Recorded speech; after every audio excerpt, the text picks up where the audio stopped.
দুটি যুগ, দুটি মহাকাব্য, একদিকে রামায়ণ আর একদিকে মহাভারত, ত্রেতা এবং দাপর। কমিটি খুব চালাক গো, মানে একদিন বায়না করে এক আসরেই দুটো কাব্য এবং দুটো যুগকে ওনারা ধরে রেখেছেন। বড় ভালো হয়েছে, ভালো হয়েছে, ওরে বিষয়ে যাহা পাওয়া গেছে তা ভালো হয়েছে, ভালো হয়েছে, বিষয়ে যাওয়া পাওয়া গেছে তা ভালো হয়েছে, ভালো হয়েছে। আরে দোহারি, হ্যাঁ গো, আজ রামে ভক্ত হনুমানের সঙ্গে আলোচনা, ওর সঙ্গে আলোচনা, আর কৃষ্ণ সখায় ওরে জনে রয়েছে দুইজনা, ওরা রয়েছি দুজনা, আরে দেখা শোনা না করিলে হয় না কবির গান, ওর হয় না কবির গান, আরে আলোচনা কবি গানে হলো যে প্রধান। ওর হলো যে প্রধান। আরে দাঁড়া,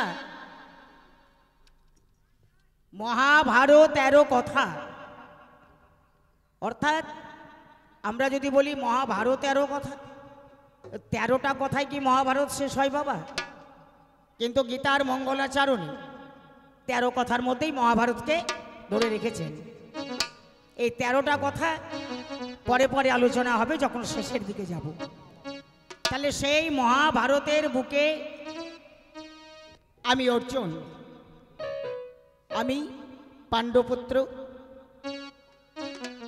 আমার প্রতিপক্ষ বিপক্ষ নয়, রাম ভক্ত হনুমান। আমি কিন্তু ভক্ত নই। ভক্ত কয় প্রকার গো?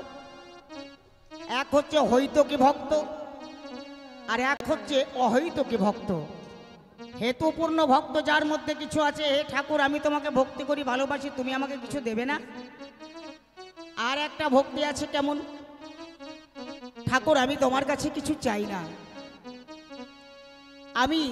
তুমি তো কখনোই বলবে না যে তুমি আমার হবে, তবে আমাকে যদি তোমার করে নাও ঠাকুর বড় ভালো হয়। আমি ধন চাই না, আমি বিষয় চাই না, আমি পুত্র কন্যা চাই না, শুধু তুমি একবার বলো ঠাকুর যে তোমার চরণে তুমি আমায় আশ্রয় দেবে।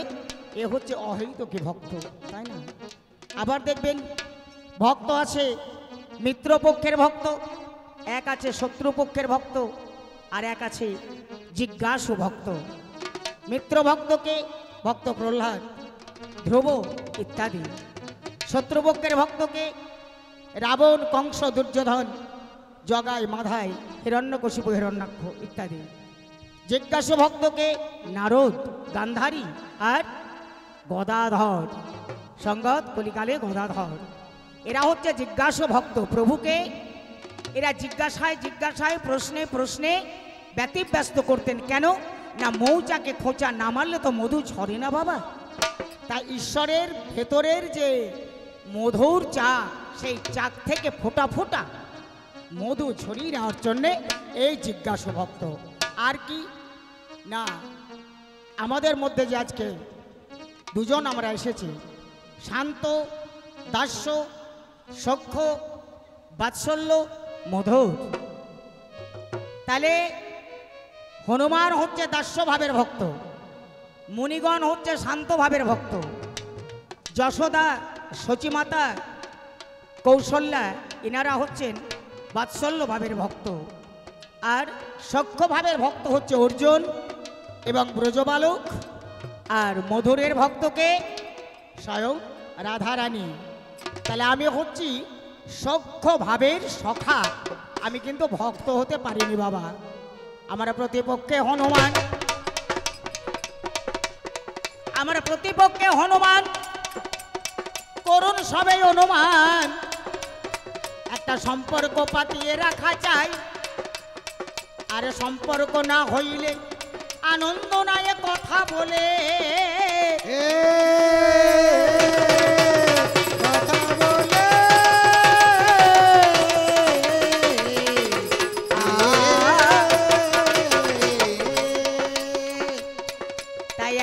সম্বন্ধ সবার সাথেই করে নিতে হয়। রাস্তা চলতে কাউকে কথা বলতে গেলে বয়স থেকে বলতে হয়, ও দাদা কোথায় যাবেন, কাকাবাবু কোথায় যাবেন, দাদু কোথায় যাবেন, নাকি বয়স দেখে একটা সম্পর্ক পাতে নিতে হয়। তাহলে হনুমানের সঙ্গে কয়েক জায়গাতেই দেখাশোনা হয়। আজ আমাদের সঙ্গে হনুমানের একটা সুন্দর মধুর সম্পর্ক। কুরুক্ষেত্রে মহারণ চলছে, কুরুক্ষেত্রে মহারণ চলছে। হঠাৎ দেখি এই রণটা আরম্ভ হয়েছিল কবে বাবা? বলছে আস্তে, হেমন্তে প্রথম মাসে শুক্ল পক্ষে ত্রয়োদশীম প্রবৃত্তং ভারত যুদ্ধ অমাবস্যান্তে নক্ষত্র যম দৈবতে হত রাজা শল্য নিহত দুর্যোধন ইতি কুরু যুদ্ধং। তাহলে এই যুদ্ধটা শ্রীকৃষ্ণ বললেন তোমরা কে কয়দিনে শেষ করতে পারবে? দিন ও দশানি ভীষ্ম, ভীষ্ম বললেন যে আমার 10 দিন। পঞ্চদিনানি ভরদ্বাজমে, অর্থাৎ দ্রোণাচার্য বললেন আমার 5 দিন, 10 আর 5 15। দ্বিতীয় দিবসানি কর্ণেন, কর্ণ বললেন আমার 2 দিন। সার্ধ দিন ও শল্য, সার্ধ দিন ও গদা যুদ্ধ, হ্যাঁ দুর্যোধন। তাহলে 18 দিন যুদ্ধ হবে। এই 18 দিন যুদ্ধের নিয়ম কানুন সব কিছু তৈরি করে হনুমান তাকে বড় দাদা সম্ভাষণে কৃতজ্ঞতা জানিয়ে অর্জুনের রথের উপরে মাথার উপরে স্থানে দিয়েছি, ওরে বড় ভাই বলে মানে দিয়েছি, স্থান দিয়েছি, স্থান দিয়েছি, বড় ভাই বলে নাম দিয়েছি। তাহলে মান দিয়েছি। হঠাৎ দেখি কবে না 7 দিনের যুদ্ধে হনুমান সুরসুর করে রথ থেকে নামছে। এমন সময় অর্জুনে গিয়ে, ওরে এমন সময় অর্জুনে গিয়ে সম্মুখে দাঁড়ালো। আজা বলো বলো হনুমানে আমায় তুমি বলো, তুমি যুদ্ধ করবে না বলেছো, ঠিক আছে তোমাকে যুদ্ধ করতে হবে। তুমি শুধু বসে থাকো, তোমার অস্ত্র ধরারও দরকার নাই, কোনো নির্দেশ দেওয়ার দরকার নাই। তুমি শুধু আমার মাথার মণি হয়ে আমার মাথার উপরে গার্জেনের মতো, অভিভাবকের মতো বসে থাকো।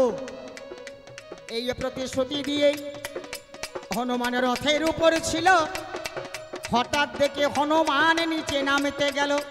অর্জুন বলে দাঁড়াও, তুমি নামছো কেন? বলছে আমি হলাম রাম ভক্ত হনুমান, আমি অন্যায় করি না। আরে অন্যায় হলে ওরে অর্জুন সেখানেও থাকি না। কে বলছে? হনুমান। হনুমান বলে অর্জুন শোনো ছোট ভাই রে, হনুমান বলে অর্জুন শোনো ছোট ভাই রে, অন্যায় হলে আমি সেথা থাকি না রে, অন্যায় হয়ে আজ তোমার সাথে নাই রে। হনুমান তুমি ভক্ত না? আস্তে, তুমি ভক্ত? ভক্ত বড় শক্ত কথা। গুরু থাকেন বসে, গাছের ফল গাছে থাকে, মোঠা পড়ে খুশে। এই যে কথাটা অনুসরণ করে দেখো দাদা, তোমাকে আমি দাদা বলেছি, তোমাকে আমি কলঙ্কের কাদা মাখাবো না, কিন্তু ছেড়ে দেব না, ছেড়ে দেব না। আজ মধুরে মধুরে আলোচনা গো, ছেড়ে দেব না, ছেড়ে দেব না, মধুর মধুর আলোচনা গো, ছেড়ে দেব না, ছেড়ে দেব না। দেখো দাদা, তুমি বলছো আমি রাম ভক্ত হনুমান। আচ্ছা ভক্ত কাকে বলে বলো তো? ভগবানেরও ভ আর ভক্তেরও ভ। ব্যঞ্জন বর্ণ পড়ুন। র দেখবেন 3টে, ডয়বিন্দু র, ডয়বিন্দু র, র।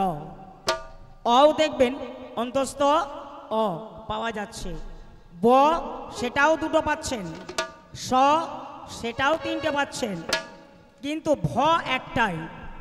ভগবান ভয়ে ভবজ্বালা দূর করে, গয়ে গঙ্গা তুল্য দেহ পবিত্র করে, বয়াকারে বাঞ্ছিত ধন জীবে করয়ে প্রদান, দন্তান্বয়ে নব নব ভাবের হয় উদ্দীপন।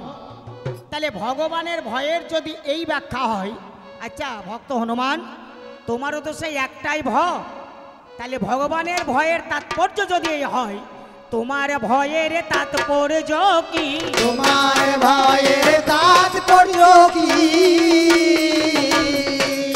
একবারে আমার কাছে বলো দেখি, তোমার ভয়ের তাৎপর্য কি? তাছাড়া ভক্ত হতে গেলে যে গুণ থাকা দরকার তোমার গীতা আছে, কাম ক্রোধ লোভ মোহ মদ মাৎসর্য দম্ভ অহংকার ইত্যাদি যে ব্যক্তি ত্যাগ করতে না পেরেছে সে কখনো কোনোদিন ভক্ত হতে পারে না, পারে না, পারে না। তোমার মনে পড়ে তোমার মধ্যে কি নাই বলো তো? যেদিনে তুমি দুর্বাসা মুনির গুহায় বিশ্রাম করতে গেলে, ক্লান্ত হয়ে ঘরমাক্ত কলেবরে গুহারে মুখে বসেছিলে, ওর বরিশের কন্যা ক্রন্দশীকে দুর্বাসা বিয়ে করে আনে।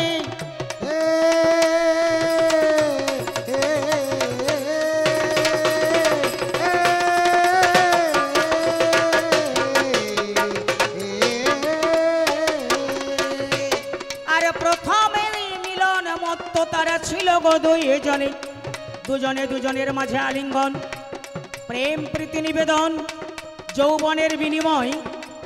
হনুমান কিন্তু সেটা দর্শন করেছে বাবা। দর্শন করে হনুমান আর নিজেকে ধরে রাখতে না রে, নারী ভাব হনুমানের জাগে লয়ন্তরে। হনুমান ভাবে আমি কি যে আজ করি, এই মুহূর্তে বলো আমি কোথায় পাবো নারী। হৃদয়ে জেগেছে কাম মদনের জ্বালা, বারবার হনুমান হাতে দেয় জপের মালা। যতই করো মালা তেল কোপের ঘরে মারো পিন, মদ না সালোর অত্যাচারে দুর্দশা ভাই চিরদিন।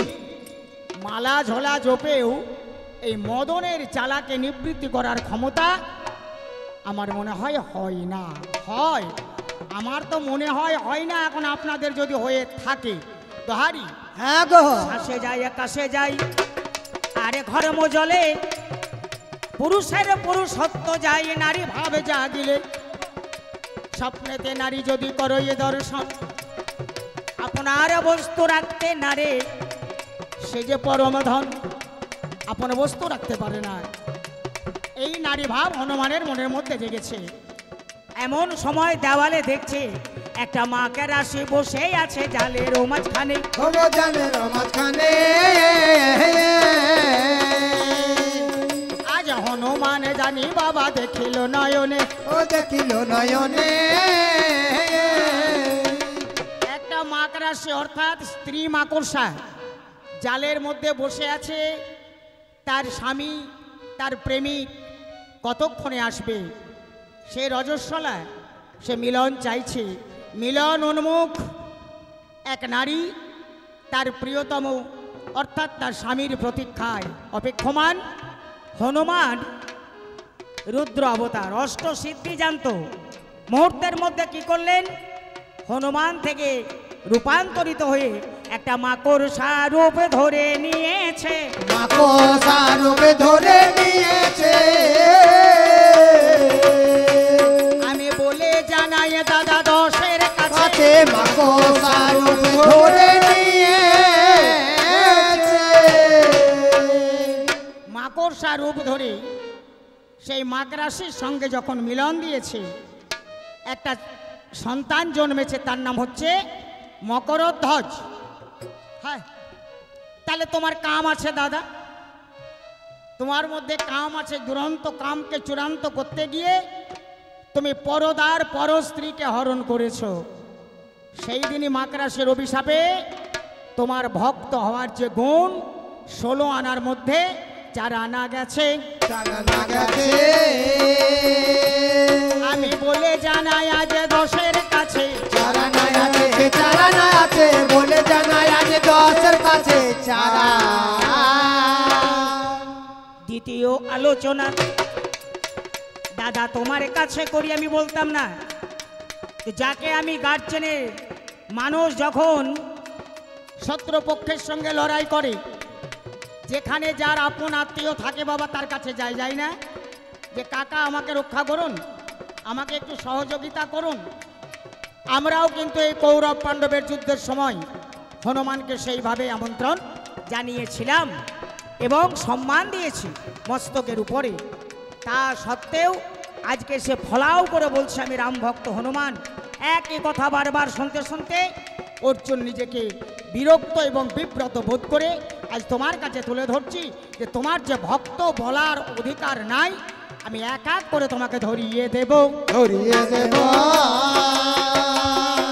ওরে আসরে মাঝে ভাবে জাগাবো, ধরিয়ে দেব আসর মাঝে ভাবে জাগাবো। তাহলে তোমার কাম আছে, তোমার লোভ কেমন? যেদিন সীতাকে অশোক বনি রাবণ রেখেছে যতনে, রামচন্দ্র নির্দেশে দিল এই হনুমানে, হনুমান যাও সাগর পারে অশোক বনে রয়েছে মোর সীতা, আমি এসেছি সাগরে ধারে দাও সেই বারতা। হনুমান একলাপে সাগর পার হয়ে সীতার কাছে গেল, রাম নাম লেখায় আংটি সীতাকে দেখালো। বুঝতে পেরেছে সীতা, তিনটে অমৃত ফল হনুমানের হাতে দিয়েছে বাবা। হনুমান একটা ফল তুমি ভক্ষণ করো, অর্থাৎ একটা ফল তুমি খাও, একটা ফল আমার প্রভু রামকে দিও, আর একটা ফল দেবর লক্ষণকে দিও। তিনজনের জন্য তিনটে ফল দিয়েছে। ফল তিনটে হাতে করে হনুমান সাগর ধারে এলো, টুক করে একটা ফল মুখে পুড়ে দিল। আহা, এত চমৎকার ফল, এ আবার প্রভু রাম লক্ষণকে দেওয়ার কি দরকার? টপ টপ করে বাবা তিনটে খেয়ে নেয়। আর অন্তর জামিনী সীতায় অন্তরে জানয়, অভিশাপ দিল সীতা, শোন রে হনুমান, রামে ভক্ত হতে গেলে লোভ করতে হয় সংবরণ। তুমি বলছো আমি রাম ভক্ত হনুমান, অথচ তোমার মধ্যে এত লোভ, তুমি আমার আদেশ পালন করলে না। তুমি নিজে না খেয়েও যদি তোমার প্রভু রাম লক্ষণকে নিবেদন করতে, আমি জানতাম তুমি সত্যিকারের ভক্ত। রে তুমি কি করলে হনুমান? তুমি ভক্ত বলে পরিচয় দিলে, আমি তো আরে মানব না রে, আমি তো আর মানব না রে। ওরে সীতা বলে নয়ন ঝরে, আমি তো আর মানব না রে।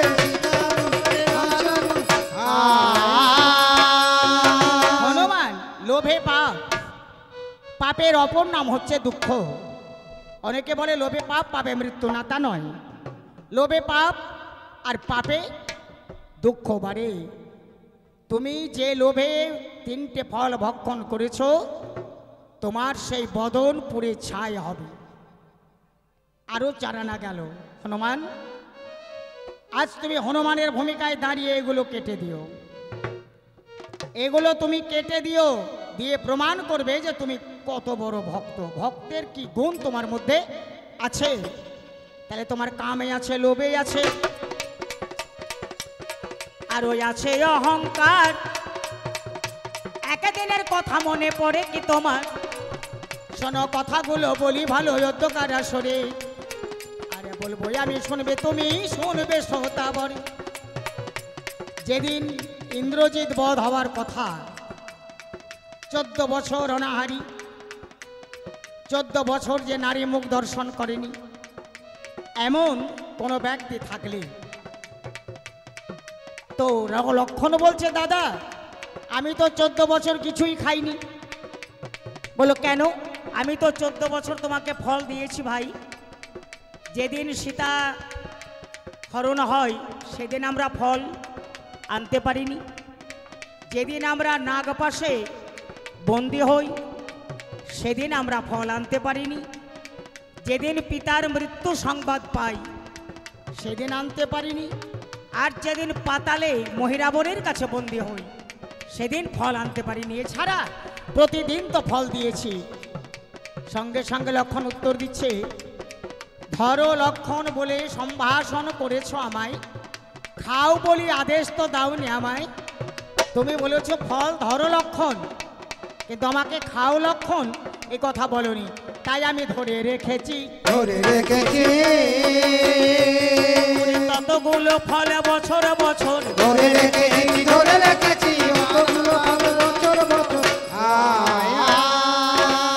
কোথায় আছে বলে চিত্রকূট পর্বতে। হনুমান আদেশ করুন প্রভু, ওই ফলটা তুমি নিয়ে এসো।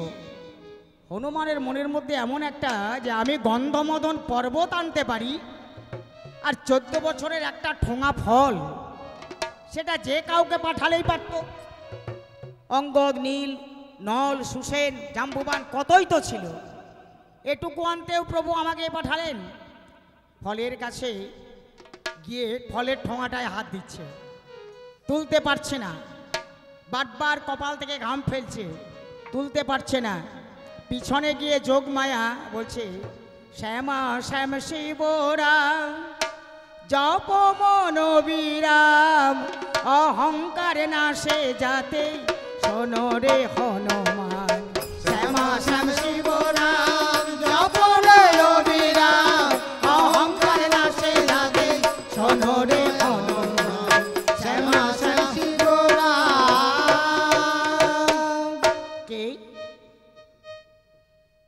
যোগমায়া, তোমার লজ্জা করে না?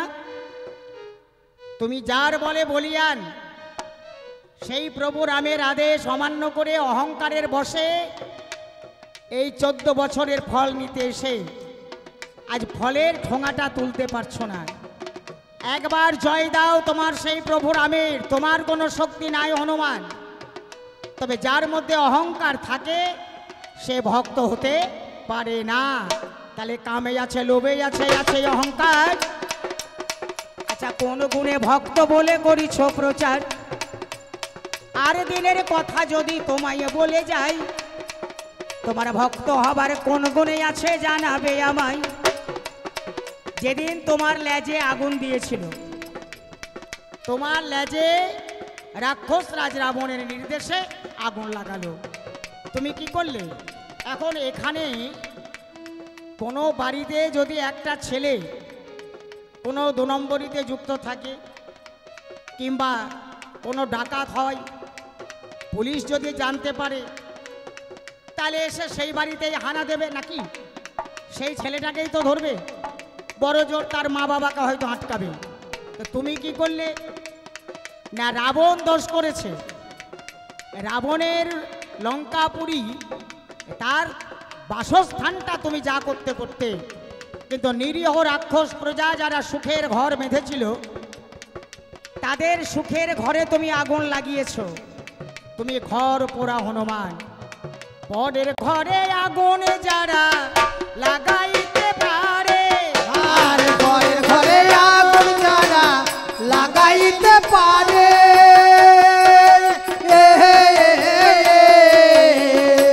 ওরে ক্রোধের বসে ও হনুমান শোনো আজ আমারে। আর হে হনুমান পারে, ওরে সে কি ভক্ত হইতে পারে, সে তো ভক্ত হইতে পারে, যারা নিরীহ মানুষের ক্ষতি করে রে। সে তো ভক্ত হতে পারে, হে মানুষ করে, সে ভক্ত হতে পারে। হনুমান, অন্যায় যে করে, অন্যায় যে সহে, মম ঘৃণা যেন তারই তৃণ সমদহে। অন্যায় করাও পাপ, অন্যায় সহ্য করাও পাপ, দুটোই সমান পাপ। তাহলে যে অন্যায় করেছিল, তুমি তার প্রতিবাদে তাকে যা কিছু করতে, কিন্তু যারা নিরীহ প্রজা, যে কোলে সন্তান নিয়ে বসে আশায় দিন গুনছিল, এক টুকরো সুখের বাসায়, তাদের ঘর পুড়িয়ে আগুন দিয়ে নিঃস্ব করেছ তুমি। কেন? না, রাগের বসে। তাহলে তোমার কামে আছে, ক্রোধে আছে, লোভে আছে, আছে অহংকার। আচ্ছা, কেমন করে ভক্ত তুমি বলিও একবার। আর কথা যদি তোমার গুণের কথা কই, আজ ওগোই আমার হনুমান সত্য কথা। যেদিন মহিরাবণ রাম লক্ষ্মণকে নিয়ে গেল বাবা, রাম লক্ষ্মণকে বন্দি করে নিয়ে গেছে, মহিরাবণ বধ হয়েছে। এমন সময় মহিরাবণের স্ত্রী তারা ধনুর্বাণ হাতে নিয়ে ছুটে এসেছে। কেন? সতীর দেবতাপতি জীবনের সার, সতীর দেবতাপতি জীবনের সার, সতীর দেবতাপতি পুজিতে এসেছি ভবে চরণ তাহার, আর পুজিতে এসেছি ভবে চরণ সার, সতীর দেবতাপতি জীবনের সার, সতীর দেবতাপতি। ধর অস্ত্র, তুমি আমার স্বামীকে হত্যা করেছ, ছলনার আশ্রয় নিয়ে হত্যা করেছ। সম্মুখ যুদ্ধে যদি তুমি আমার স্বামীকে হত্যা করতে, আমি তোমাকে বীর বলে প্রণাম জানাতাম। তুমি প্রণাম করতে জানো না। রাজাকে বলেছ মহিরাবণ প্রণাম শিখিয়ে দাও। যেমন তোমার প্রভু ছলনাময়, তুমিও ঠিক ততটাই।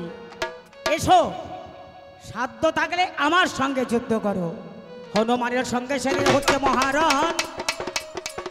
ওরে পূর্ণ 10 মাসে গর্ভবতী শোননে দিয়ামন, স্বামীর মৃত্যুতে দু চোখে জাগুন, এক চোখে জল ঝরছে, মনে হচ্ছে বিশ্বখানা ভাসিয়ে দেবে, আর এক চোখে সব হারানোর ব্যথা। আমার গর্ভের সন্তান যখন জানতে চাইবে তার পিতা কোথায়, আমি কি জবাব দেব? তাই ঘাতককে পরাজিত করার জন্য নারী শক্তি জাগরিত হয়েছে তার মধ্যে। লড়াই চরমে চরমে। হনুমান যখন তারার সঙ্গে এঁটে উঠতে পারছে না, তখন কি করলো? ওরে তারার পেটে লাথি মারলো, তারার পেটে লাথি মারলো, ওরে প্রেমানন্দে হরি হরি বলো। ওরে তারার পেটে লাথি মারলো। নারী অঙ্গে হস্তক্ষেপ করাটাই তো উচিত নয়। পদাঘাত করেছে হনুমান। পদাঘাতের ফলে কি হলো না, অকাল প্রসব হলো। তারা একটি সন্তান প্রসব করলেন, যার 8খানা হাত, অষ্টভুজ। তারার মৃত্যু হলো। অভিশাপ দিল তারা, তুমি মার্ডার কেসের আসামি, অর্থাৎ 302। কথাগুলো আজ আমার শ্রোতা বন্ধু বিষয় দিয়েছেন আপনারা, পালা দিয়েছেন আপনারা, আর বাক্য দিয়ে লড়াই করব আমরা। বিচারক কিন্তু আপনারা। আমরা যদি কেউ কাউকে মার্ডার করি, তাহলে আমাদের ধারা হবে 302, তাই তো দোহারি? তাহলে একটা নারী হত্যা করে দেখো, 302-এর আসামি সেজে গেল। এবার যে ছেলেটা জন্ম নিল, কথা শুনে চলো। এই যে জাপটিয়া ধরে হন পিছলিয়া যায়, আজ রক্ত পুজে লেগে আছে সে সন্তানের গাই। ধরিতে না পারে হন কি কর্ম করিল, আজ নিজে যখন পারে না তখন বাবাকে ডাকিল। বাপকে ডেকে বসে আছে, হে পিতা পবনদেব, আমি আর বোধহয় এই শিশুর সঙ্গে যুদ্ধে এটে উঠতে পারছি না, একে আমি ধরতেও পারছি না। তুমি এসো, স্মরণ মাত্র। হাজার হলেও বাপ বেটার ব্যাপার। পবনদেব এসে ঝড়ের মতো রাস্তার ধুলোগুলো উড়িয়ে দিল, বাচ্চাটার গায়ে লেগেছে। এইবার ধরে মারতে গেছে, সাথে সাথে আকাশে দৈববাণী হলো, হনুমান সাবধান, এ তোমার বদ্ধ নয়, এ ওহি রাবণ, ওহি মানে সাপ, ওহি মানে সাপ। এ থাকবে যমুনায়, আমি দাপরে যখন অবতীর্ণ হব, কালীও দমন করব, এ তখন থাকবে গিয়ে কালীদহে। ওহি রাবণ বলছে, প্রভু তাহলে গরুরের হাত থেকে কি আমি বাঁচতে পারবো? বলল, তুমি যেখানে বসবাস করবে গরুর সেখানে যেতে পারবে না, সেখানে গেলে গরুরের মৃত্যু অনিবার্য। সঙ্গত এবার হলো 326-এর আসামি, অর্থাৎ অ্যাটাম টু মার্ডার। একটা মার্ডার কেস করেছে 302, আর একটা শিশুকে মার্ডার করার চেষ্টা করেছে 326। তাহলে দুটো ধারা কেস। আচ্ছা বলো তো হনুমান, ও তোর লাজ লাগে না দাদা বলতে কথা? ও তোর লাজ লাগে না দাদা বলতে কথা, ও তোর লাজ লাগে না দাদা বলতে কথা। আমি বুঝতে পারি খেলে লাজের মাথা, আমি বলতে কথা, ও তোর লাজ লাগে না বলতে কথা। আরো যদি বলি পুঙ্খানুপুঙ্খ ভাবে আসর বেড়ে যায়। আমি শুধু বলছি কেন না তোমার টাইটেলটা রাম ভক্ত হনুমান, তাই তো? আর তুমি আমাকে বলছো যে আমি ভক্ত, অন্যায় হলে আমি থাকি না। তাহলে এতগুলো অন্যায় করে ভক্ত হওয়ার কি গুণ আছে এ সংসারের বুকে? ওরে আমার হনুমান বলো নিজের মুখে। আবার তোমার মনে পড়ে? মনে পড়ে তোমার? আমি যদি মনে তোমার পড়াইয়ে দিই, আপনাদের কাছে না হয় আর একটু সময় নেই। আচ্ছা, যেদিন বিশল্যকরণী বাঁটার জন্য সতী নারীর একটু দুধের দরকার হয়েছিল না? হয়েছিল না? তো নিজের মায়ের হাতে ওষুধ বাঁটলে কাজে লাগে না। তাই কৃষ্ণের যখন ধনুষ্টঙ্কার হলো, মা যশোদা ওষুধ বাঁটতে পারেনি, কোনো মাই বাঁটে না। তো হনুমান তোর মায়ের দুগ্ধটা না হয় কাজে লাগতো না? যে নারী দ্বারে সন্তান প্রসব করেনি এমন একজন নারী মন্দোদরী, তুই তার কাছে ছলনার আশ্রয় নিয়ে গেলি, আর সেখান থেকে তার স্তনে মুখ দিয়ে দুধ নিয়ে। কেন তোর মা ছিল না? তোর মার সতীত্ব ছিল না? হ্যাঁ, কৌশল্যার সতীত্ব ছিল না? কৈকেয়ী সুমিত্রার সতীত্ব ছিল না? হনুমানের মা অঞ্জনার সতীত্ব ছিল না? এমনি করে বলি যদি, আজ ভাবো মনে মনে রাবণের মৃত্যুবাণে চুরি করেছো হনুমান সাজিয়া ব্রাহ্মণে। তোমার মধ্যে চৌর্যবৃত্তি আছে। তাই দাদা তোমাকে জানাই, তুমি কেমন করে ভক্ত বলো ওরে বড় ভাই। আর আমি অর্জুন, আমি সখা, আমি সখা, অর্থাৎ 1 2 3 4, শান্ত, দাস্য, সখ্য। তুমি হচ্ছে 2 এর ছাত্র নাকি, আর আমি 4 এর ছাত্র। সখ্যতা কখন আসে জানেন?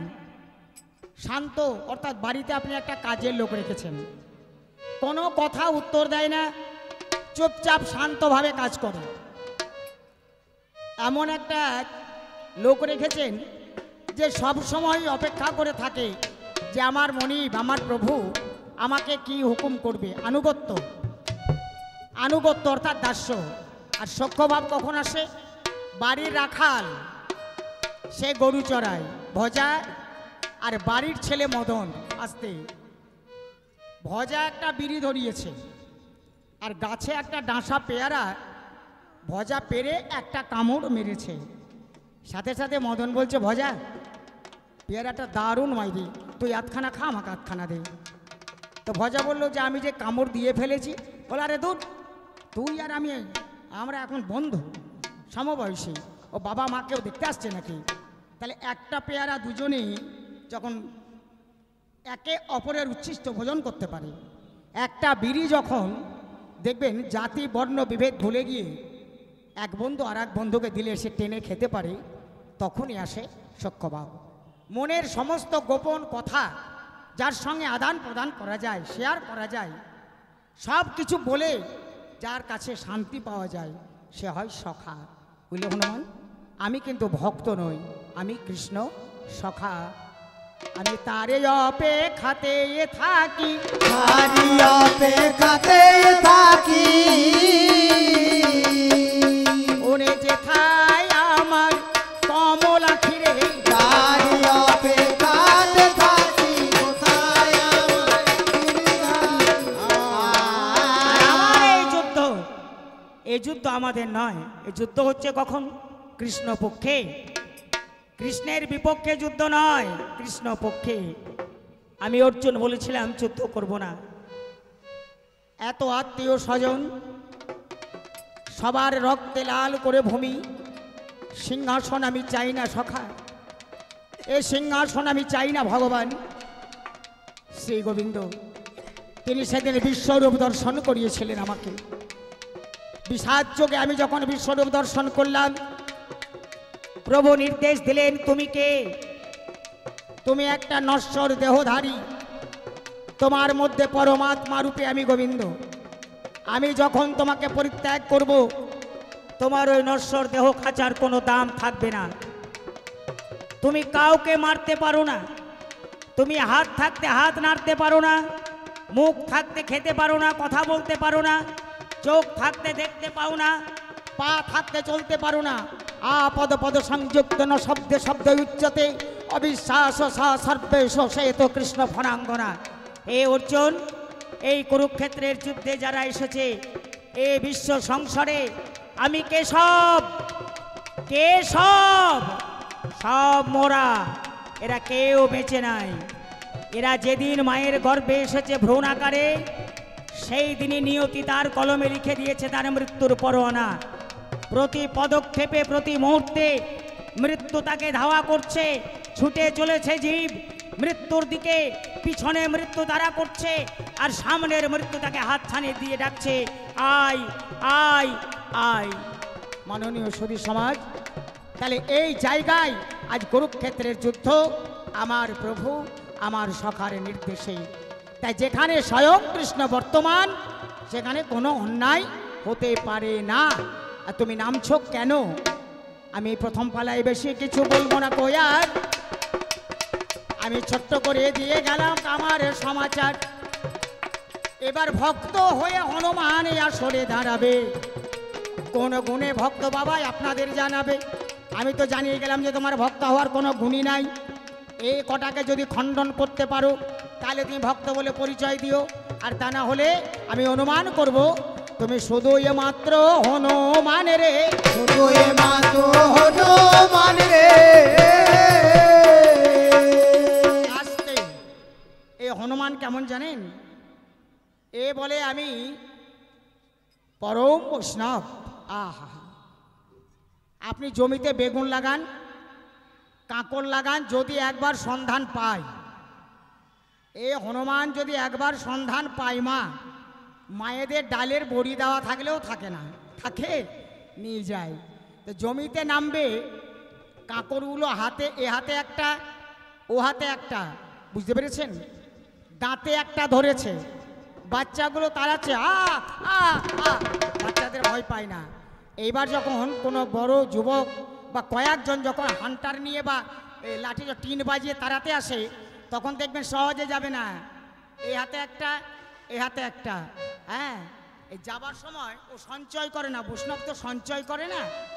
কেমন হনুমান দেখুন, এই দু হাতে দুটো নিয়েছে, আর যাবার সময় যার জমিওয়ালা সে বলছি, সালো হনুমান সব খেলো রে, কষ্ট করে চাষ করলাম আমি, আর আমার কাঁকড় খাবে তুমি। হনুমান যাবার সময় কি করে, খায় তাকে বুড়ো আঙুল দেখিয়ে পালিয়ে যায়। তাই গৌর হরি বল।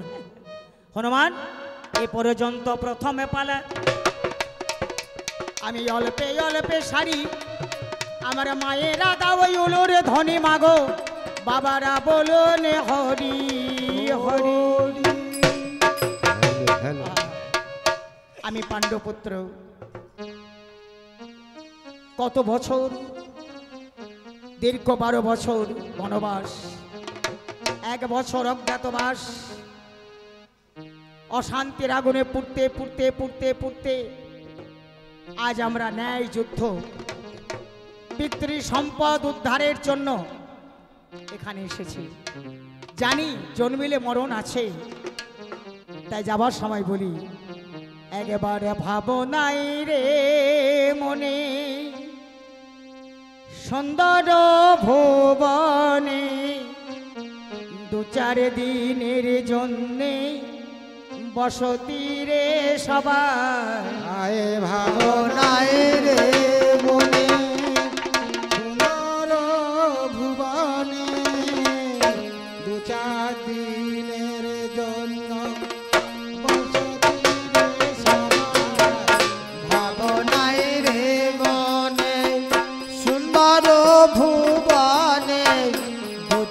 দিনের জন্য বসতি রে সবার ভাবনায় রে মনে সুন্দর ভুবনে 2-4 দিনের জন্য বসতি রে সবার ভাবনায় রে মনে। হনুমান আসতে মানুষ প্রথমে যে চৌকিদার ছিল তার যদি শিক্ষাগত যোগ্যতা থাকে সে চৌকিদার থেকে থানা ইন্সপেক্টর ওসি আইসি হতে পারে, এসআই হতে পারে, পারে না বাবা? প্রমোশন হয়। তো তুমি রাম ভক্ত হনুমান, তোমার তো প্রমোশন হওয়া উচিত ছিল। তোমার হাতের তলা পুড়েছে, তোমার মুখ পুড়েছে, পেট পুড়েছে, এমনকি যে পাছা পেতে বসে আমরা থাকি হনুমানের দেখবেন সে পাছাও পোড়া। তাইলে তোমার প্রমোশন না হয়ে এত ডিমোশন হলো কেন? জানি একদিনই যেতে হবে হনুমান। কীর্তি যশ সহজীবতী, কীর্তি যদি রেখে যাও। যেদিন প্রথম তুমি এসেছিলে ভবে, তুমি শুধু কেঁদেছিলে, হেসেছিল সবে। এমন জীবন হবে করিতে গঠন, তুমি হেসে চলে যাবে, কাঁদিবে ভুবনা। লোকটা চলে গেল রে, খুব ভালো মানুষ ছিল, কিন্তু যেদিন আমি জন্ম নিয়েছিলাম আমি কেঁদেছিলাম। দরজায় দাঁড়িয়ে জিজ্ঞেস করেছিল কি হলো গো, ছেলে না মেয়ে? হা হা করে হেসেছিল আমার আত্মীয় স্বজন। আমাকে জীবনটা ঠিক তেমনভাবে তৈরি করতে হবে যে আমি চলে যাব, মানুষ যেন আমার জন্য দুফোঁটা চোখের জল দেয়। তো হনুমান, তোমার ডিমোশন হলো কেন? প্রমোশন না হয়ে ডিমোশনও হলো। আকাশের সূর্যটা যখন মাথার উপরে হয়, শাশুড়িরা বৌমাকে বলে, বৌমা বেলা গড়তে আর বেশি দেরি নাই, কাজগুলো সেরে ফেলো, ছাদ থেকে কাপড়গুলো তোলো, বাসনটা মাজো। আর বৌমা কি করে না, মোবাইল দেখতে ব্যস্ত। হচ্ছে গো হচ্ছে, এখন বেলা অনেক আছে, কিন্তু বেলা যে বেশি নাই সেটা আমরা বুঝি কখন?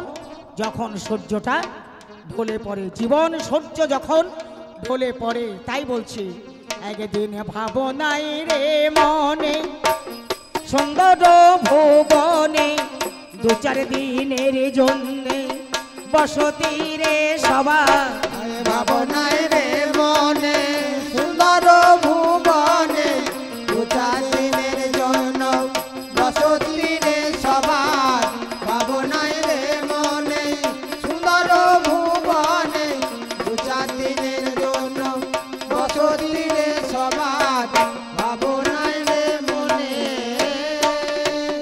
একদিন ভবের খেলা ফেলে যেতে হবে চলে, ভবের খেলা ফেলে যেতে হবে চলে। সেদিনের দিনে কে বা বলো কার ভাবনায় রে মনে সুন্দর ভুবনে 2-4 দিনের জন্য বসতি রে সবার ভাবনায় রে মনে সুন্দর ভুবনে 2-4 দিনের জন্য বসতি রে সবার ভাবনায় রে মনে। সেদিন সমন রাজা করবে নোটিশ জারি, পড়ে রবে তোমার দালান কোঠা বাড়ি। আর যেদিন সমন রাজা করবে নোটিশ জারি, পড়ে রবে তোমার দালান কোঠা বাড়ি। সেদিন সমন রাজা করবে নোটিশ জারি, পড়ে রবে তোমার দালান কোঠা বাড়ি। পড়ে রবে তোমার মনোরমা নারী, পড়ে পড়ে রবে তোমার মনোরমা নারী।